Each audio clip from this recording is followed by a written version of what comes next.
ሂጃብ ላይ ቸልተኝነት መሆንን ከሌሎች ጥፋቶች የሚያከብደው ነገር ምን እንደሆነ ታውቂያለሽ? በአደባባይ የሚሰራ ወንጀል ነውና።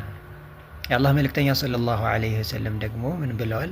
ኩሉ ኡመቲ ሙዓፋ ኢለል ሙጃሂሩን፣ ሁሉም ኡመቶቼ የመማር እድል አላቸው፣ ወንጀላቸው ይማራል። ኢለል ሙጃሂሩን፣ ወንጀላቸውን በአደባባይ የሚሰሩ ሲቀሩ አሉ። ለምንድን ነው ወንጀላቸውን በአደባባይ የሚሰሩ ሰዎች የማይማርላቸው ወንጀላቸው ከተባለ? ወንጀሉን ትሬንድ እያደረጉት ነው፣ በማህበረሰቡ ዘንድ ወንጀል እንዲለመድ እያደረጉ። በጣም የሚከብደው ነገር የአንቺን አለባበስ አይታ አንቺ አንገትሽን ገልጠሽ ስትሄጂ፣ አዎ አንገት መግለጥ ለካ ያምራል፣ ከቁርጭምጭሚት በላይ ጉርድሽን አሳጥረሽ ስትሄጂ፣ ኦኬ ጉርድ አሳጥሮ መሄድ ደስ የሚል ነገር ነው ብላ አንቺን አይታ የተከተለች ሴት በአጠቃላይ ወንጀሉ አለብሽ። በአንቺ በመንደሩ ስታልፊ በልጅነት አእምሯቸው ይሄ ነገር ደስ ሲል እያሉ የአንቺን አለባበስ አይተው እያደነቁ በአንቺ አለባበስ ተበክለው ያደጉ ልጆች ወንጀል አለብሽ። ሁለተኛው ነገር ደግሞ ለወንጀል ምክንያት መሆን በራሱ አንድ ወንጀል ነው። ለወንጀል ምክንያት የሆንሽባቸው ሰዎች በአጠቃላይ ወንጀል አንቺ ላይ ይጻፋል። ወንዶች ከአንቺ ማየት የማይገባቸውን የሰውነት ክፍልሽን ገልጠሽ እንዲያዩሽ አደረግሻቸው። እንዲያዩሽ በማድረግሽ እነሱን ወንጀል አሰራሻቸው። የእነሱ ወንጀል ምክንያት ስለሆንሻቸው አንቺም ላይ ይጻፋል። ባየሽ ወንድ ልክ ይጻፋል። አስበሽዋል? ከቤት ወጥተሽ ስራ ቦታ እስክትደርሺ፣ ትምህርት ቤት እስክትደርሺ ድረስ የሚያይሽን ሰው ብዛቱ በዛ ሁሉ ወንጀል ልክ ብትቀጭ ትችላለሽ።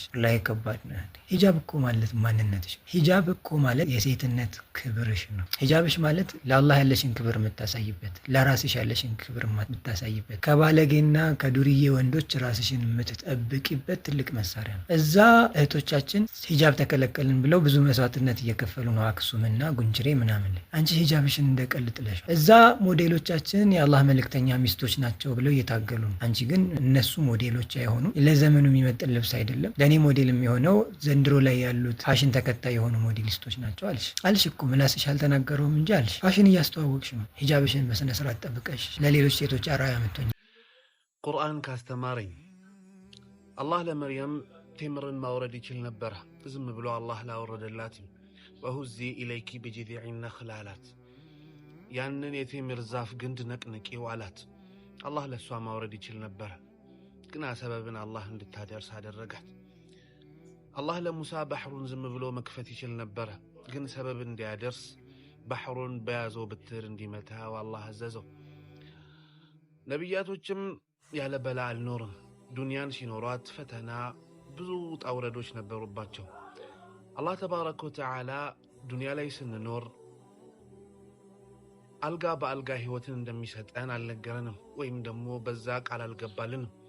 ግና በዚህ ውጣ ውረድ ህይወት ውስጥ በዚህ ፈተና ውስጥ አላህ ሁሌም ከኛ ጎን፣ አላህ ሁሌም አብሮን እንደሆነ ነግሮናል።